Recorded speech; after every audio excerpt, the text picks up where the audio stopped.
hoy vamos a continuar con nuestro estudio sistemático y profundo del libro de los Hechos. Y sabe que mientras estamos estudiando el libro de los Hechos, qué increíble las cosas enriquecedoras que estamos aprendiendo y cómo el Señor nos está enseñando a conocer y a ver cosas que antes no veíamos. Estamos aprendiendo sobre el libro de los Hechos. Narra los primeros 30 años de la iglesia y nos muestran muchas doctrinas esenciales para la iglesia, y también nos muestra cómo la iglesia se fue formando y cómo la iglesia tiene que caminar hoy 2000 años después, la importancia que tiene la iglesia hoy en nuestra sociedad. Y sabe que este es el estudio número 56 del libro de los Hechos, y vamos a entrar en el capítulo 17. Venimos desde agosto del año pasado hablando del libro de los Hechos, y creo que este año no vamos a terminar el libro de los Hechos, porque el libro de los Hechos es muy profundo, pero nos van a dejar grandes enseñanzas. Amén. Yo creo que es importante que la gente pueda aprender a conocer a Dios. ¿Sabe que Jesús dijo en Juan capítulo 17: y esta es la vida eterna, que te conozcan a ti, Padre del cielo? Ahora, ¿cómo nosotros podemos conocer a Dios? Nosotros podemos conocer a Dios por medio de su palabra y por medio de su Espíritu. Son dos maneras que Dios nos entregó para que nosotros podamos conocerle. Es importante que nosotros podamos entender que la palabra de Dios, tomada por el Espíritu Santo, es vivificada en nuestro ser. Recuerden que cuando Jesús vino y caminó entre los hombres, una de las cosas que sucedieron fue que en ese tiempo mucha gente tenía la palabra de Dios, tenía el Antiguo Testamento, pero no tenía al Señor de la palabra. Tenían la palabra, pero no tenían al Señor de la palabra. Por eso Jesús, cuando confrontó a la élite religiosa, Jesús les dijo: son sepulcros emblanquecidos. Eran por fuera, tenían religiosidad, tenían tradiciones, tenían costumbres, pero no tenían la vida de Dios en su corazón. No habían nacido de nuevo. Y eso es algo que hoy en día parece algo parecido. Vemos cómo muchas veces la gente está buscando una religión que se base en nosotros. Está buscando la gente una iglesia donde se fomente el egocentrismo del hombre, donde se alcancen los propósitos y las metas que uno quiere alcanzar en su vida. Vengo a la iglesia para que Dios me dé, vengo a la iglesia para que me vaya bien, vengo a la iglesia, y eso no es el propósito del Evangelio de Cristo. El Evangelio de Cristo tiene que ver esencialmente con la salvación. Tiene que ver con que el hombre sea salvo. ¿De qué sirve, dice la palabra, haber ganado todo el mundo y haber perdido el alma? ¿De qué sirve? ¿De qué sirve que a mí en la vida me vaya bien si después, cuando yo muera, me iré al infierno? ¿De qué me sirve que yo sea exitoso? ¿De qué me sirve a mí ser alguien pudiente? ¿De qué me sirve a mí ser alguien famoso, ser alguien poderoso, si cuando yo parta de este mundo, la pregunta es: ¿entraré a la presencia de Dios? Entonces, si nosotros, cuando vemos el Evangelio y cuando vemos que la mejor persona de Dios es Jesucristo, Jesús hecho hombre, vino a la tierra a salvar, a enseñar el camino de salvación, a proclamar la salvación, a morir por nosotros, vemos a un Cristo que termina muriendo de la manera más penosa, pero haciendo una de las obras más extraordinarias, que fue obedecer a Dios. Y de eso se trata la vida del cristiano. Por eso Jesús dijo: todo aquel que no tome su cruz y me siga no puede entrar en el reino de Dios. No podemos seguir al Señor bajo nuestros propios métodos, bajo nuestras propias estrategias, bajo nuestros propios deseos. Entonces, cuando nosotros vemos la palabra de Dios, y la palabra de Dios tiene que ver con eso, tiene que ver con la centralidad de Jesús, tiene que ver con que yo voy a empezar a conocer la mente de Dios, voy a empezar a conocer cómo Dios piensa, cómo Dios es. Entonces, recién, mientras estábamos en la oficina, estábamos debatiendo sobre la oración por los enfermos, de orar por los enfermos. Y ¿sabe qué, mi hermano? ¿Sabe que la sanidad tiene que ver con que Dios es un Dios que sana, pero no es la esencia primordial de las cosas de Dios?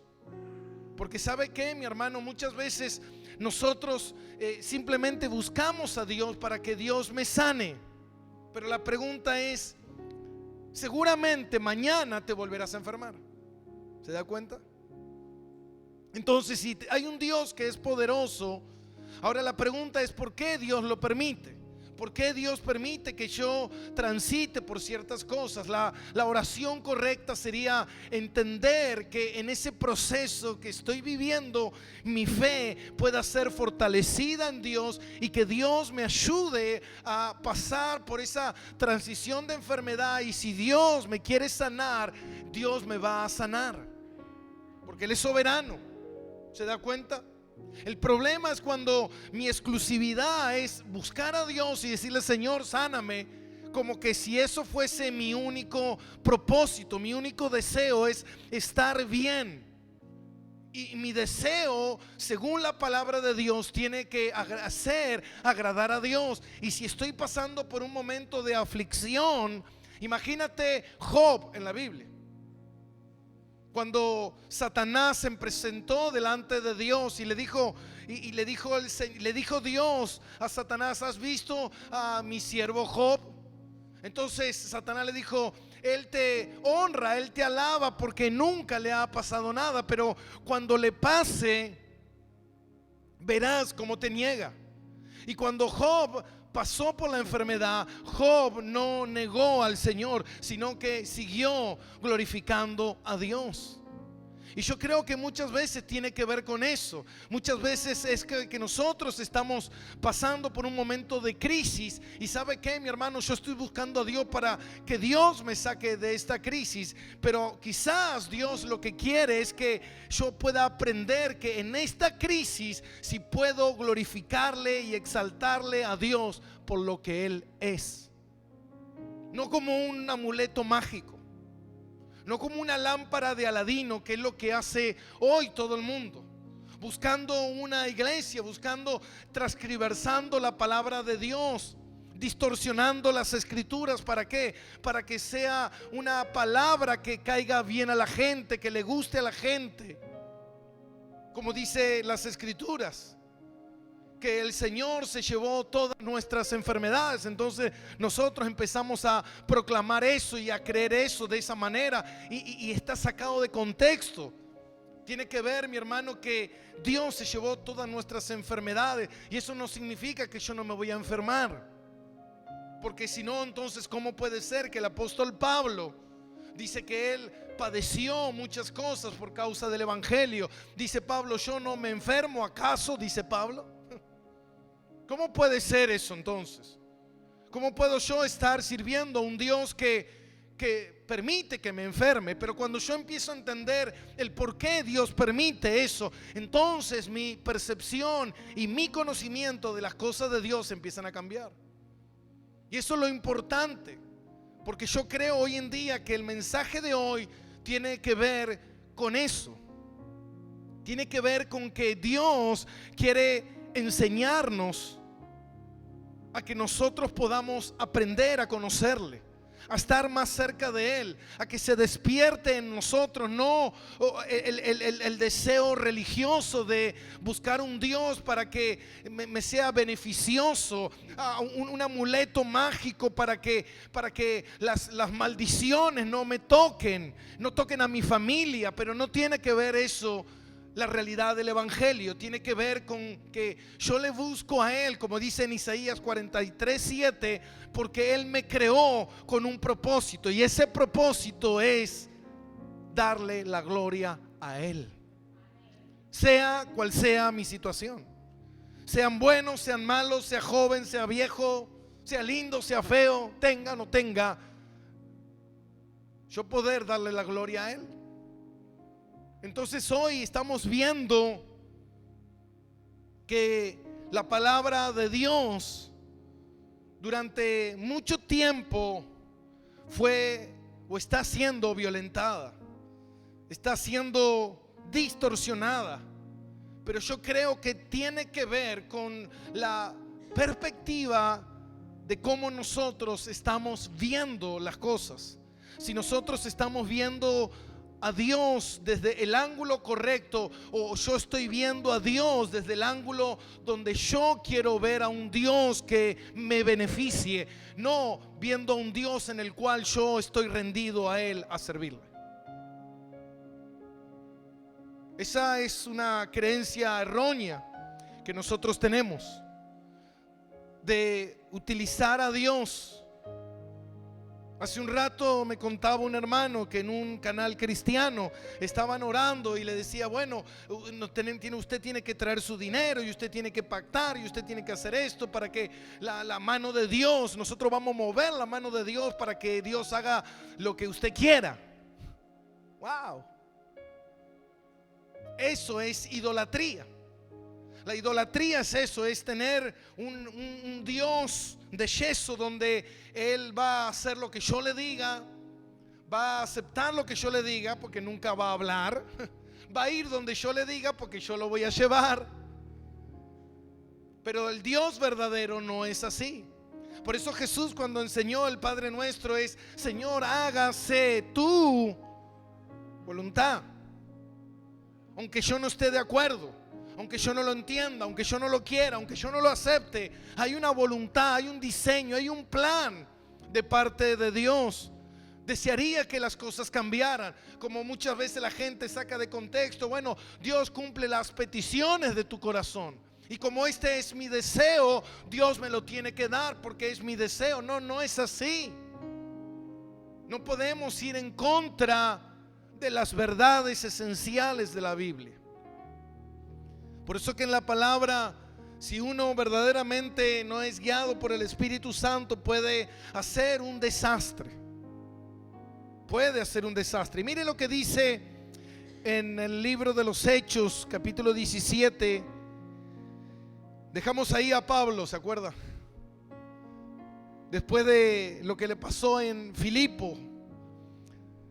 Tenga ahí en el 17:1 del libro de los Hechos. Quiero hacer una breve introducción y recordar que Pablo, en un momento, en este segundo viaje misionero, recuerden que es Dios guiando a la vida de Pablo. Dios está guiando a Pablo a su obra, la obra que Dios estableció. No es la obra de Pablo, es la obra de Dios. Y mientras Pablo, en este segundo viaje, en un momento él quiere pasar por ciertas ciudades y Dios no se lo permite. Y en esa oportunidad que Dios no se lo permite, Pablo tiene una visión de un hombre de Macedonia, y a partir de ahí él entiende que hay que ir a esa región, y estando en esa región él va a la ciudad de Filipo. Y en Filipo se establece una iglesia. Una de las primeras mujeres que se convierte es Lidia, la vendedora de púrpura. Después la muchacha que tenía un espíritu de adivinación. Y tercero, el guardacárcel y toda su familia, donde Pablo y Silas son apresados por predicar el evangelio. ¿Se da cuenta, mi hermano? Cuando uno puede ver un pantallazo del diseño de Dios. Está Pablo en Filipo predicando la palabra, se acerca a unas mujeres que estaban en oración porque se cree que no había sinagoga en Filipo, porque las sinagogas era para cuando ya había 10 familias judías. En ese momento no llegaba quizás a ese número, y estaban ahí, las mujeres se juntaban a orar y Pablo va ahí el día de reposo, que era el día sábado, y mientras está ahí, esta mujer, dice la palabra en el capítulo 16, que Dios le abre el corazón a Lidia, y Lidia cree en el mensaje, cree en el evangelio de Jesús, cree en Jesús, porque su corazón fue abierto. Y mientras estaba ahí, algo sucede, se arma terrible alboroto después de que esta muchacha es liberada. Y después de que esta muchacha es liberada, en ese momento dice que ellos son llevados a la cárcel, y estando en la cárcel ellos empiezan a cantar palabras a Dios, a adorar a Dios. Y algo sucede, los cimientos tiemblan, se rompen las puertas, se rompen los cepos. La manifestación de Dios está ahí. El guardacárcel se quiere quitar la vida, y en ese momento ese hombre está ahí y dice: ¿qué tengo que hacer para ser salvo? Y ese hombre, en ese momento, él y su casa se convierten a Cristo. El guardacárcel limpia las heridas de Pablo y de Silas, y tiempo después los magistrados ordenan que Pablo salga de la ciudad. Ahora fíjate algo: un Dios que envía un mensajero, un Dios que permite que vaya a prisión sus mejores hombres. Están ahí Pablo y Silas, y en ese momento que están ahí Pablo y Silas, dice que están cantando a Dios, y algo sucede. Mientras el otro día estaba leyendo el libro de los mártires de John Fox, algo se venía a mi mente, algo increíble, algo que sucede, algo que muchas veces nosotros nos cuesta entender.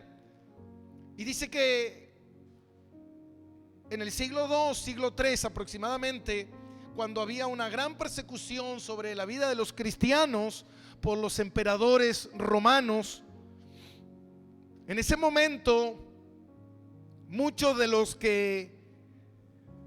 verdugos que iban a matar a los cristianos, que los despellejaban, que los decapitaban, que los tiraban a las fieras, dice que en ese momento muchos de los verdugos que iban a matar a los cristianos, cuando los tomaban y los llevaban al lugar de fusilamiento, de cierta manera, dice que estos verdugos se convertían al cristianismo. Mire cómo opera Dios. Y dice que se convertían al cristianismo. La pregunta es: ¿voy a matar a un cristiano siendo que yo estoy creyendo en Cristo? Porque algo sucedió en el corazón de esta persona. ¿Y sabe lo que muchos de ellos hacían? Iban y le decían a sus jefes, a sus autoridades, que ellos querían morir en el lugar de ese cristiano que ellos iban a matar. ¿Y sabe lo que terminaba pasando? Terminaban matando al cristiano y matando al que lo iba a matar al cristiano. Ahora digo: wow, qué fe, qué conversión, qué locura. Amén. De repente saber que estás creyendo en un Dios, en un Cristo que tiempo después, horas después, estarás muerto. Qué fe, qué increíble. ¿Qué lo promovió? ¿Qué lo llevó a este Pablo a saber que no importa si voy a la cárcel mientras Cristo esté conmigo? No importa si muero. ¿Sabe qué, mi hermano? El problema de la vida de hoy es que la sociedad está tan mentalizada en una vida temporal que no nos damos cuenta que la vida pasa instantáneamente, y que mañana tal vez tengamos que estar delante de Dios, compareciendo ante el tribunal de Cristo, entendiendo que vamos a tener que rendir cuentas. Y esas cosas a veces no nos pesan. No nos interesa. Yo pensaba y digo, imagínate, si hoy en día, hermano, me enoja con Dios porque Él no me sana, me enojo con Dios porque Él no me prospera, me enojo con Dios porque no me lleva de vacaciones donde quiero, me enojo con Dios porque se me rompió el iPhone, no vengo a la iglesia porque está nublado, hoy no vengo a la iglesia porque hace calor, creo en cualquier cosa, no obedezco a Dios, no sirvo a Dios, vivo un evangelio como quiero. Total, Dios es un Dios de amor. Imagínate. Si de repente la salvación dependería de que tu cabeza tenga un precio. Cuando nosotros vemos la iglesia aquí por 30 años, hermanos, ser cristiano era un alto índice de probabilidad de que ibas a morir por ser cristiano. Tenías un 90% de probabilidades de morir. Por eso que fue altamente el precio. Era un precio muy alto ser cristiano. Hoy en día ser cristiano no cuesta nada. Incluso me da lo mismo. No me afecta, no me molesta, no me inquieta, no me causa nada. No, hoy me aburrió la iglesia. No, si la iglesia. Y entonces tú ves que las iglesias, me contaban de una iglesia que ya no saben si es una iglesia o es un boliche bailable, humo, luces, fuego, todo, chicas bailando. Parece pasión de sábado. Buscando la manera de que la gente de alguna manera venga a la iglesia. Esa no es la manera. La manera es predicar el evangelio. El que quiera oírlo, lo oye, y el que no quiera oírlo, hermano, ya está condenado. El que quiere obedecer las cosas de Dios, gloria a Dios. Y el que no quiere obedecer las cosas de Dios, hermano, no hay nada que nosotros podamos hacer. Pero ¿sabe qué, mi hermano? Es más fácil disfrazarlo. Decir, wow, mira toda la gente que sigue a Cristo. La pregunta es, ¿siguen a Cristo? La pregunta es, ¿creen en Cristo? La pregunta es, ¿aman a Cristo? ¿O se aman a sí mismos? Y están buscando un amuleto, están buscando un Dios que puedan crear y puedan manejar en su mente, que los haga sentir.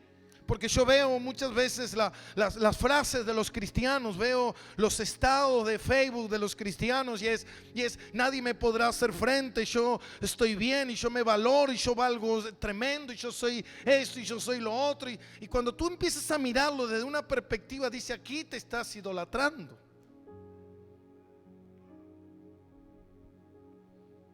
Y todos mis enemigos van a caer y van a rodar y yo voy a triunfar. Y ves una exaltación a mi persona que no tiene que ver con Dios.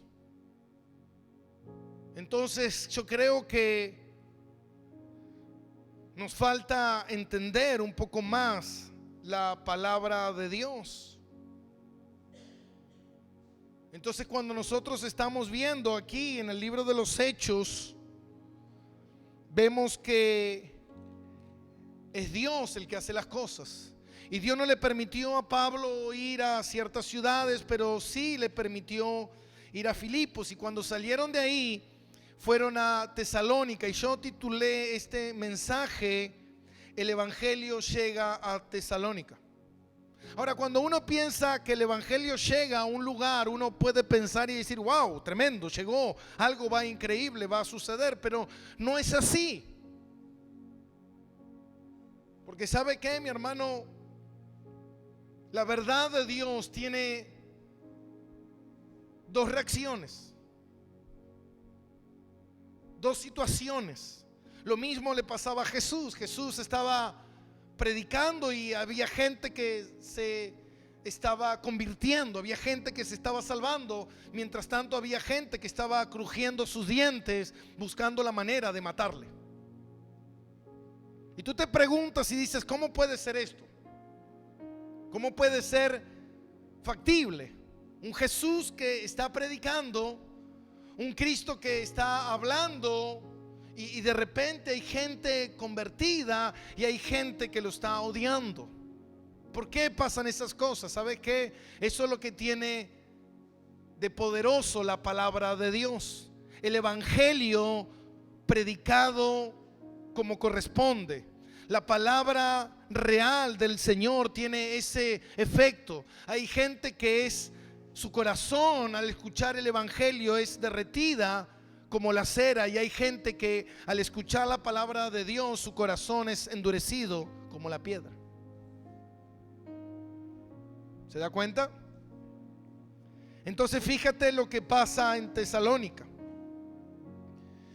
Y pasando por Anfípolis y Apolonia, llegaron a Tesalónica, donde había una sinagoga de los judíos. Y Pablo, como acostumbraba, fue a ellos por 3 días de reposo, estos son 3 semanas, y discutió con ellos, declarando y exponiendo por medio de las Escrituras que era necesario que el Cristo padeciese y resucitase de los muertos, y que Jesús, a quien os anuncio, decía él, es el Cristo. Y algunos de ellos creyeron y se juntaron con Pablo y con Silas, y de los griegos piadosos gran número, y mujeres nobles no poca. Entonces los judíos que no creían, teniendo celo, tomando consigo algunos ociosos hombres malos, y juntando una turba, alborotaron la ciudad, y asaltando la casa de Jasón, procuraban sacarle al pueblo, esto es para matarle. Pero no hallándolo, trajeron a Jasón y algunos hermanos ante las autoridades de las ciudades, y gritando: estos que trastornan el mundo entero también han venido acá, a los cuales Jasón ha recibido, y todos estos contravienen los decretos del César, diciendo que hay otro rey, Jesús. Y alborotaron al pueblo y a las autoridades de la ciudad, y oyendo estas cosas, pero obtenida fianza de Jasón y de los demás, le soltaron. Ese es el pasaje de esta noche.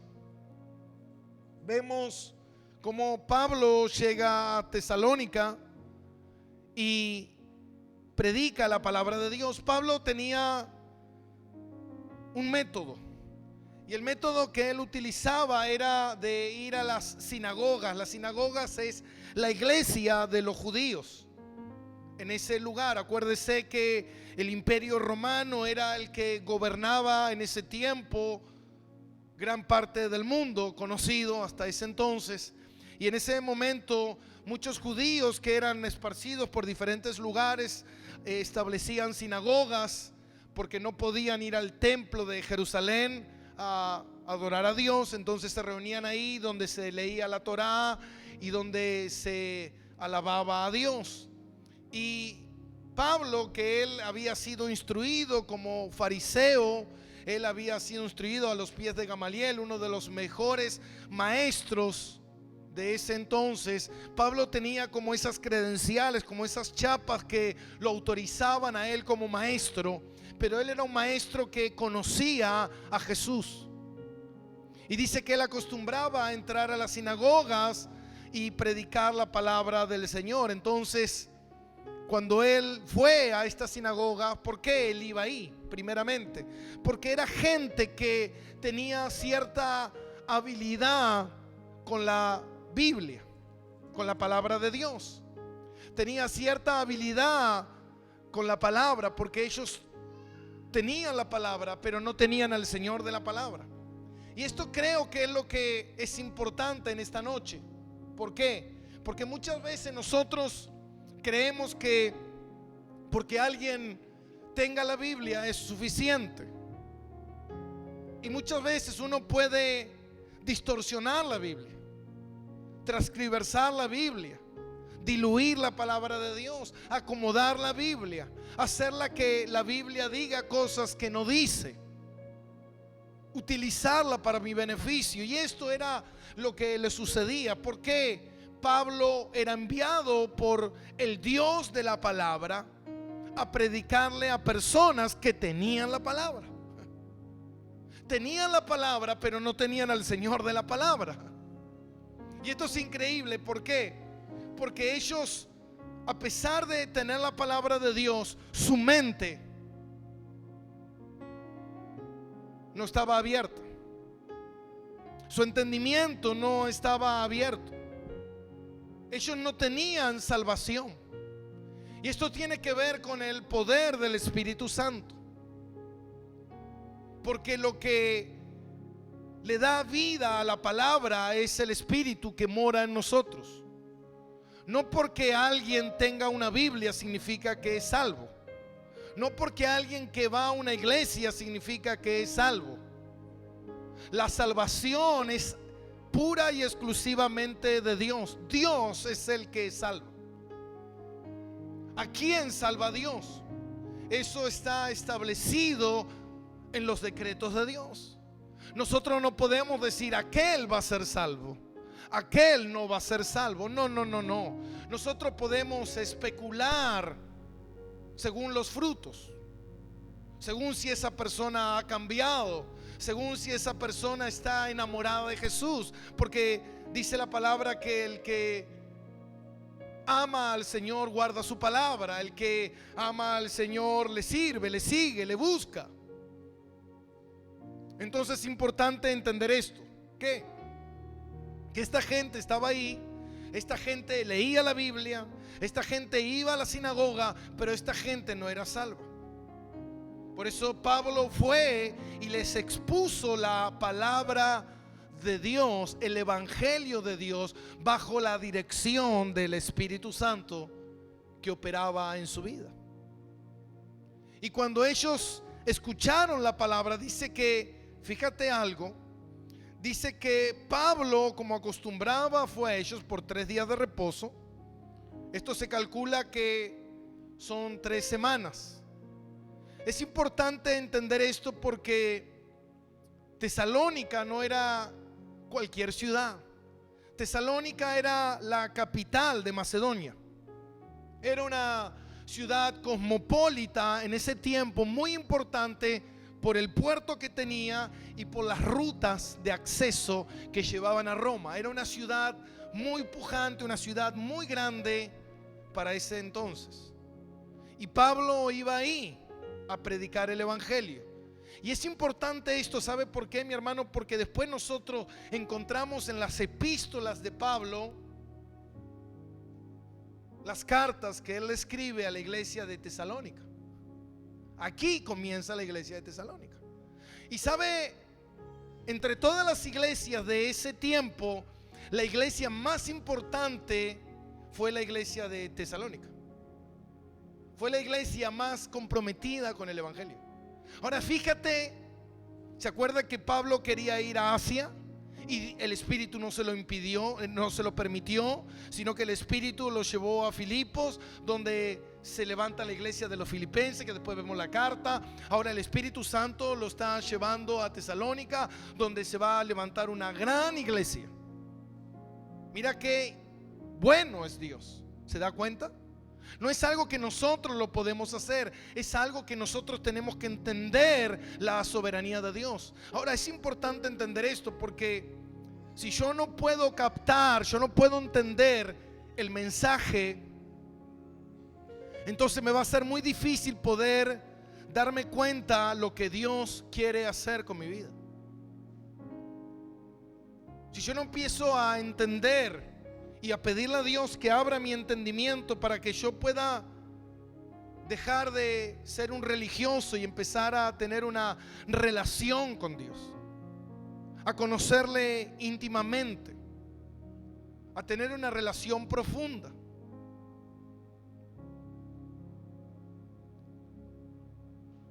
Yo el otro día, hoy mismo, hablaba con mi esposa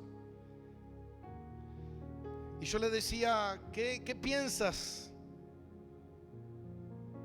¿Qué piensas tú? Si tendrías que decirme qué es lo que tú piensas de mí como pastor, qué clase de pastor soy. Y mi esposa me dice, tú eres un buen pastor.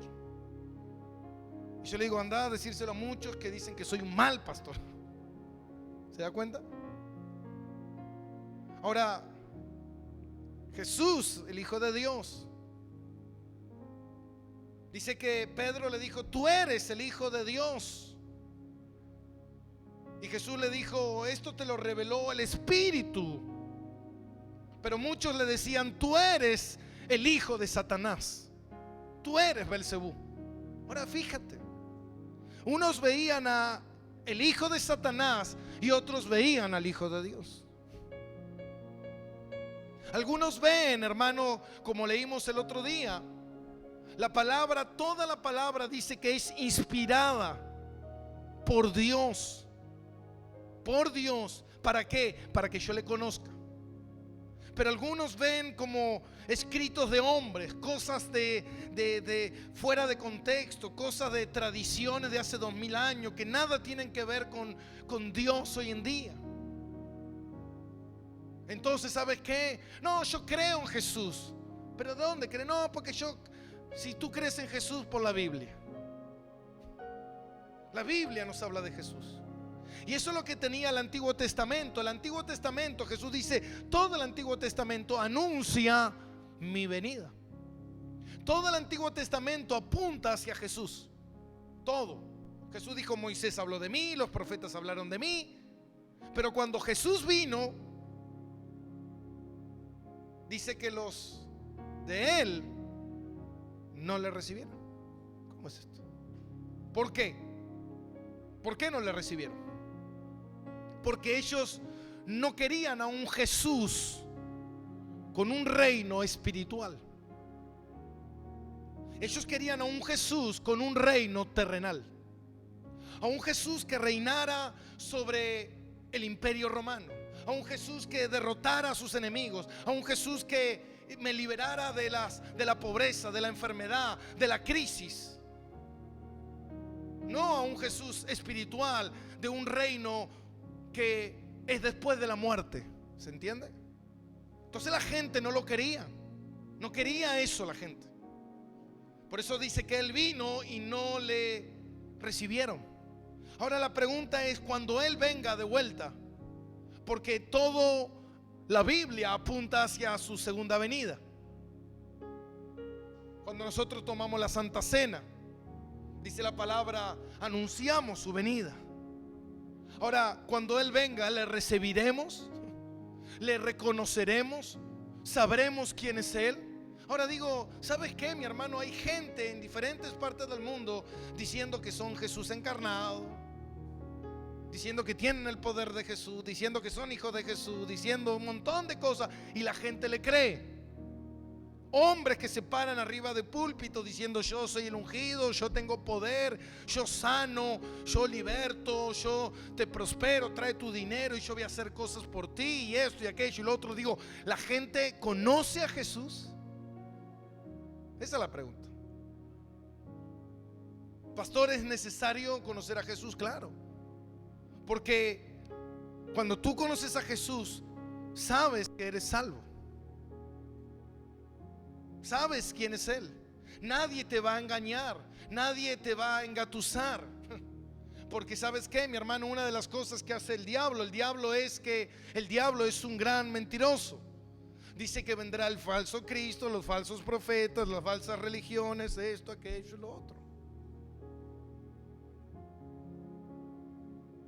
Y eso es importante para que nosotros podamos conocer al Señor, su palabra, su espíritu. Amén.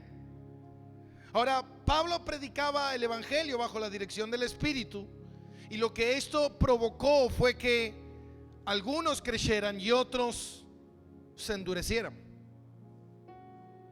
Por eso muchas veces, hermano, cuando el evangelio de Cristo, la palabra de Dios, se predica, mucha gente sale corriendo. A mucha gente le molesta. ¿Por qué? Porque la palabra de Dios, lo que hace la palabra de Dios. ¿Y por qué digo esto? ¿Y por qué lo enfatizo? Porque muchas veces la gente dice: estoy predicando la palabra de Dios. Ahora, ¿estás predicando la palabra de Dios o estás acomodando ciertos pasajes de las Escrituras para que digan lo que tú quieres decir? Pero cuando uno predica la palabra de Dios, ¿y qué es predicar la palabra de Dios? De Génesis a Apocalipsis. La palabra de Dios lo que hace es desnudar tu alma, confrontar tu vida, quebrar tu corazón, sacar a la luz nuestro pecado. Por eso dice la palabra: amaron más las tinieblas que la luz. ¿Para qué? Para que sus obras no salgan a la luz. ¿Por qué no quiero que mis obras salgan a la luz? Porque si salen a la luz tengo que dejar de hacerlas. Porque si salen a la luz no puedo convivir con ellas. Hermano, uno no puede estar en Cristo, vivir el evangelio de Cristo verdadero y tener una vida en contra de Cristo. No se puede.